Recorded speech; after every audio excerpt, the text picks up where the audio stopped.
Welcome back to the Deep Dive, where we cut through the noise and pull out the most important insights from a stack of sources just for you. Today, we're taking a fascinating deep dive into a really interesting approach to musical education. It's the Triquetrae Qualification Program, or TQ program, from Stalybridge Music Academy. And our mission today really is to understand how this system steps outside traditional assessment, to foster a unique path for musical growth. We've actually got direct excerpts from their website, so we have a real insider's look at how they cultivate talent. If you've ever felt that maybe standard ways of learning or proving skills don't quite capture the full picture of what you can do, well, you're about to hear some surprising facts about an alternative, one that really seems to put holistic development first. Okay, let's unpack this then. The Triquetrae Qualification Program. It sounds intriguing right from the name. What exactly is this core philosophy, and how is it structured for a student going through it? Right. Well, at its heart, the TQ program is really built around nurturing a student's whole musical journey. They do this through what they call TQ zones. Think of them as 7 distinct learning environments, and each zone has a very specific focus. It's quite clever, actually. Some zone. Yeah, so you've got the Find zone, that's where you're sort of decoding the language of music. Then there's the Create zone, which is all about discovering your own musical voice. The Grow zone for nurturing new skills. The Develop zone, refining musical and expressive abilities. The Achieve zone for demonstrating personal success. The Explore zone, investigating themes, genres, diversity. And finally, the Build zone, which is for constructing that foundational musical understanding. Wow. Okay. That's a pretty comprehensive breakdown of the learning spaces. And it immediately suggests, well, a structured path for clear advancement, doesn't it? I understand the system progresses from like TQ badges to TQ credits, and these then build towards TQ awards, medals, zone certificates, and ultimately TQ level diplomas. Exactly. It seems meticulously designed to recognize and reward student progress across all these different zones and skill areas, but, and this is key, in a continuous way, not just one-off exams. Right. Continuous. What's really fascinating here is how the whole system is, well, engineered to encourage that continuous development and mastery. Instead of just, cramming for a single high-stakes test, think of it maybe like a martial arts belt system, but much more granular, more holistic. You're constantly accumulating evidence of your growth. That's a good analogy. And what's also quite unique is that while there are specific achievements within each TQ zone, students can also earn TQ credits and badges for work they do outside of these zones, things like special TQ challenges, maybe external performances they do, or personal creative projects. It really acknowledges that learning happens everywhere, not just in the lesson room. Okay, so we've got the structure, but the real game changer here seems to be how TQ approaches assessment. How does that fundamentally differ from, say, the traditional exams most of us probably went through? Yeah, the assessment philosophy is quite radical, actually, a real departure from the norm. They state it quite explicitly. It is not about examination. Their view is that traditional assessment often falls short. Why? Because it mainly measures what you can remember or perfect for one specific performance on one specific day. It doesn't always capture the full scope of what's truly learned or how a student is growing, their long-term development. It's like a snapshot versus the whole film. Exactly. By contrast, TQ assessment is done through ongoing observation, in-depth portfolio review, student self-assessment, and even collaborative peer feedback. The whole aim is to create this dynamic, ongoing dialogue between the student and the teacher. That sounds much more supportive. It does, and it raises an important question, right? How does shifting from that high-pressure exam to this more dynamic, observation-based approach actually empower the student? Well, it allows for mistakes, for exploration, for genuine growth, without that fear of one single make-or-break moment. Yeah, that makes a lot of sense. So if you're someone who felt, a test didn't really show what you could do, this approach might really resonate. It sounds like a much more holistic view of progress. It values the journey. But I guess for parents maybe who are used to grades, how do you communicate the rigor? How do they know their child is really progressing without that A or B? That's a really crucial point. And it often comes down to the evidence, the demonstrable evidence within the portfolio, which we should definitely get into. The program emphasizes that rigor isn't lost. Not at all. It's just measured differently. It's measured through sustained effort, consistent observation by the teacher, and tangible outputs over time collected in that portfolio. Parents see the continuous progress, the actual work, not just a single pass-fail mark. Okay, that's a powerful shift. So we've explored the why TQ is different, but let's talk about the how. How does a student actually, progress through this system day to day? What are the practical steps, and what are these badges and credits we mentioned? Right, the building blocks. So the TQ badges concept, it's kind of inspired by skill badges, like in guides or scouts. Individual badges are earned for specific challenges and achievements. Think of them as mini mastery markers for particular skills. And accumulating a certain number of these badges, or maybe completing a full set for a specific TQ challenge, that contributes towards earning the next level up. TQ credits. So for example, they mentioned the circle challenge mastering that might earn you 14 badges, which could equal, say, 1 credit. Okay, so badges are like the smallest unit. Pretty much. And the TQ credit is really the first significant milestone in the whole qualification program. To give you a sense of the scale, within each of those 7 TQ zones we talked about, there are 12 specific skill foci. A focus is just a particular skill you're working on and completing. Like focus 5 in the fine zone might be learning to read and play certain notes at that level. For each focus you complete, you achieve a TQ credit. So that means you can potentially collect 12 credits per zone. And there are 7 zones at each level. And there are 4 levels in their elementary sector. So it adds up. It's like building a pyramid, Individual badges are your foundation stones, leading to credits that form that first layer, proving competency in a specific skill. Got it. And central to documenting all these badges and credits and foci is the portfolio, right?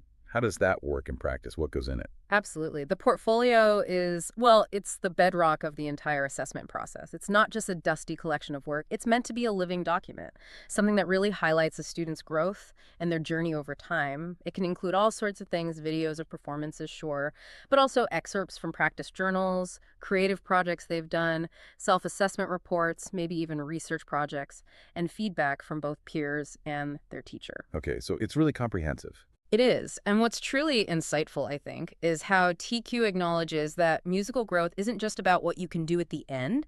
That's captured in what they call a performance portfolio. But it's also about your process of trying and experimenting documented in a practice portfolio. And it's about your unique creative journey and identity, which is expressed in a personal portfolio. 3 different sections: performance, practice, personal. Exactly. This holistic approach, it fundamentally redefines how we measure artistic development, doesn't it? It moves beyond just judging the final product. It really does. I also saw something about workshops specifically for portfolio development held during holidays and weekends. Students make physical scrapbook-style portfolios. And what struck me was that these are apparently stored at reception, encouraging peer review from parents and other students. That seems quite open. What stands out to you about that collaborative, transparent aspect? Well, it creates an incredibly supportive and, I think, motivating environment. Yeah. When students see each other's work, the struggles, the breakthroughs, the creative ideas, it sparks inspiration. It probably fosters some healthy competition, too, but also a real sense of shared purpose. And it normalizes the learning process itself. It shows that progress isn't always neat and tidy, and that trying is just as valuable as doing. Yeah, sharing the process. And tying all these building blocks together, the badges, the credits, the portfolio evidence, is this concept of credit transfer, which is incredibly powerful, actually, because it allows students to leverage their accumulated achievements to progress through the system seamlessly. Think of it like exchanging smaller coins for a larger banknote. Okay. Or maybe like a university crediting modules you've already passed towards your final degree. No. The TQ system lets you transfer earn TQ awards within a specific zone to help you attain higher level qualifications like TQ medals. It genuinely recognizes prior learning and provides clear advancement pathways without making you repeat things unnecessarily. That's brilliant. It ensures all that effort really counts towards the next step. So, okay, you've got your badges, you've built up credits, documented in your portfolio. How do these lead to the bigger, more formal achievements, like the awards, certificates, and ultimately that diploma? Right, the progression. So once you've collected enough TQ credits within a zone, the next step is earning a TQ Zone Award. These recognize your achievement upon completing a specific learning zone, or at least a good chunk of it. You earn a zone award by demonstrating mastery of a set number of those foci we talked about within that zone. And of course, it all has to be documented with evidence in a teacher's statement in your personal portfolio. For instance, completing 7 foci in a zone gets you a pass award for that zone. But if you master more, say 9, 11, or even all 12, you can get merit, distinction, or honors for that zone award. So it recognizes different levels of mastery within each zone. Precisely. It's a very clear way to verify your competency in that specific area, something valuable for a musical CV. Makes sense. And then from zone awards. From there, you progress to TQ certificates. These recognize achievement at each level of the overall program. Remember, there are 4 elementary levels. To earn a TQ level certificate, students basically need to accumulate a specific number of those TQ zone awards across different zones. So maybe earning 4 zone awards gets you the basic TQ certificate for that level, but collecting 5 might get you merit, 6 distinction, and all 7 zone awards would lead to an honors level certificate.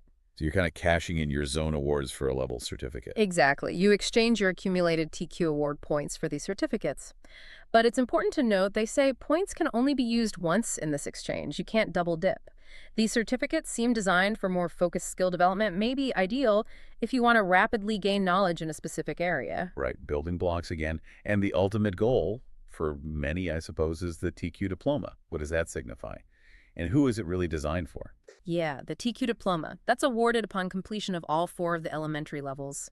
This is typically going to be the most suitable choice for students who want that really comprehensive understanding of the material. Particularly, they mention those who are thinking about moving on to their intermediate program. And like the awards and certificates, there are different classifications for the diploma too. Things like higher honors, merit, pass, depending on the level of distinction achieved across all 4 levels. It really represents the pinnacle of the elementary program, showing a deep, broad, and sustained engagement with the whole TQ framework. It sounds like a really thoughtful, integrated system, but it also sounds like it requires a very specific kind of teaching approach. Is there a specific training program for instructors, especially given how different the assessment is? Absolutely. You've hit on a key point. The TQ system relies so heavily on teacher observation, that dynamic dialogue we mentioned, and detailed portfolio assessment. It really does require a different pedagogical mindset than just teaching to a test. So yes, they offer TQ teacher training certificates for each level of the elementary program, and instructors who want to teach the full elementary program have to hold all 4 level certificates. This ensures they deeply understand the philosophy, the mechanics, everything. So the teachers need certifying too. Yes. It's less about just delivering content and much more about guiding, observing, and facilitating each student's individual journey. And furthermore, they highly recommend and actively encourage continuous professional development, or CPD, for their teachers. This isn't just extra training courses. It can involve things like research into musical pedagogy, maybe developing new TQ resources, professional writing. Teachers submit CPD proposals. There are suggested modules. It's quite structured. So investing in the teacher's growth too. Exactly. It really underscores the program's commitment to ongoing excellence and lifelong learning, not just for the students, but for the educators themselves. It ensures they're continuously adapting, innovating, and refining their skills to truly support that unique, holistic musical growth in every student.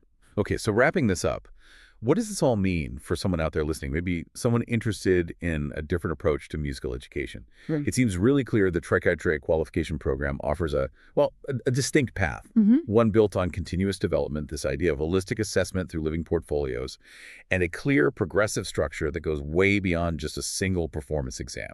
I think so. This deep dive really challenges us, doesn't it, to fundamentally rethink what assessment even means in a learning environment. What opportunities does an approach like this, focused on ongoing observation, self-assessment, peer feedback, that credit transfer idea, what does it open up? Especially for recognizing diverse talents and fostering genuine, lifelong musical growth beyond just that snapshot performance on one particular day. It really suggests that the process of learning, how we learn and how we document it, might be just as important, maybe even more important, than the final outcome itself. That's a powerful thought to end on. The process matters. Thank you for joining us for this deep dive into musical innovation. We hope this has given all of you a fresh perspective on how skills can be learned, proven, and, importantly, celebrated.